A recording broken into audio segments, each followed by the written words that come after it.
ধর্ষকের মৃত্যুর আগে ধর্ষী তাকে মৃত্যুবরণ করতে হয়। এটা হচ্ছে আমাদের সোনার বাংলাদেশ।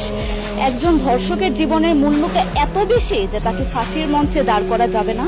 আমরা বাংলাদেশে কয়জন ধর্ষকের নাম জানি যাকে কঠোর থেকে কঠোরতম শাস্তি দেওয়া হয়েছে, যাকে ফাঁসির মঞ্চে দাঁড় করা হয়েছে? আমরা কি আদৌ কেউ জানি? জানি না। অথচ আমরা কতগুলো যারা ধর্ষিত হয়েছে তাদের নাম জানি। অনেক বড় এই লিস্ট, আসলে অনেক বড়, বলে শেষ করা যাবে না। কুমিল্লার তনু, মাগুরার আসিয়া, 2 দিন আগেও কিশোরগঞ্জে 8ম শ্রেণীর একটি ছাত্রীকে বাসা থেকে তুলে নিয়ে ধর্ষণ করা হচ্ছে। বাবার হাতে মেয়ে ধর্ষিত হচ্ছে, ভাইয়ের হাতে বোন ধর্ষিত হচ্ছে।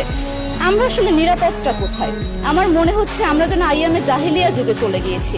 মাঝে মধ্যে মনে হয় এর থেকেও খারাপ সময় আছি আমরা, কারণ ওই যুগে মেয়েরা অ্যাটলিস্ট সম্মান নিয়ে মৃত্যুবরণ করতে পারত। জন্মের পরপর জ্যান্ত মাটিতে পুঁতে দেওয়া হতো, আর আমাদের ধর্ষণ করে নির্মম ভাবে তারপর মৃত্যুবরণ করতে হচ্ছে।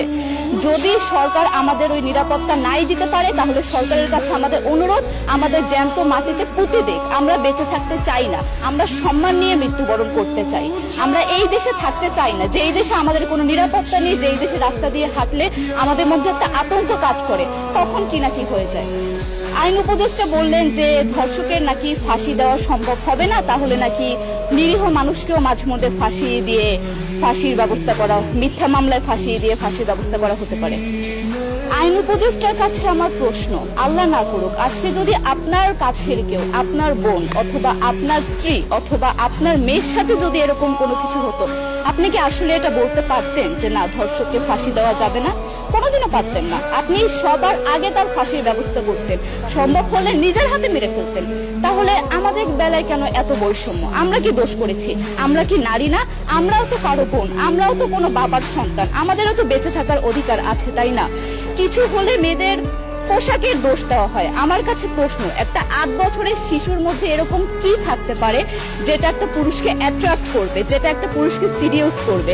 সেরকম হলে আসলে ধর্ষণ করা হতো সবসময় প্রাপ্তবয়স্ক মহিলাকে। কিন্তু আমরা আসলে পরিসংখ্যান গবেষণা করলে দেখতে পারি যে ধর্ষক সবচেয়ে বেশি করা হচ্ছে শিশুদেরকে, কিশোরীদের সবচেয়ে বেশি ধর্ষণ করা হচ্ছে। দৃষ্টিভঙ্গি পরিবর্তন করুন, চিন্তা ভাবনা পরিবর্তন করুন, ধর্ষকদের আইনের আওতায় আনুন। যদি আইন উপদেষ্টা অথবা প্রশাসন যদি ধর্ষকদের শাস্তির ব্যবস্থা না করতে পারে, আমাদের হাতে তুলে দেন, আমরা নিজেদের হাতে শাস্তি দিয়ে দিতে পারবো। এই সাহস আমাদের মধ্যে আছে। বেঁচে থাকার জন্য আমাদের যতটা কঠিন হতে হবে, আমরা কঠিন হওয়ার জন্য প্রস্তুত আছি। আমরা ফাঁসি চাই, ধর্ষকদের কঠোর থেকে কঠোরতম শাস্তি চাই।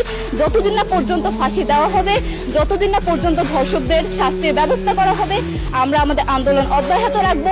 দরকার হলে আমরা শিক্ষা প্রতিষ্ঠান বন্ধ করে দিব, তবুও আমরা থামবো না। এটাই আমাদের দাবি।